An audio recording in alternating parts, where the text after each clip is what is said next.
টরেন্টুলা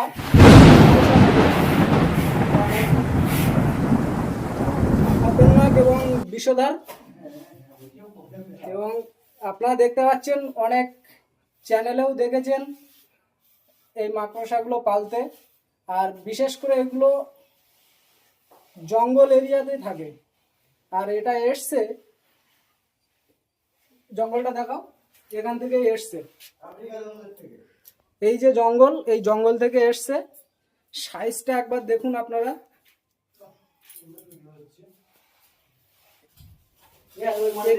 একে আমি এক্ষুনি রিলিজ করে দেবো। আর এই যে জাল জাল ছাড়ছে, মানে এনি টাইম কিন্তু আমাকে কামড়াতে পারে, ঠিক আছে? তো একে আমি বেশি ঘাটাঘাটি করবো না, এই মুহূর্তে আমি একে ছেড়ে দেবো জঙ্গলে। চলে এসো, দাও ছেড়ে দাও, ছেড়ে দাও, জঙ্গলে ছেড়ে দাও।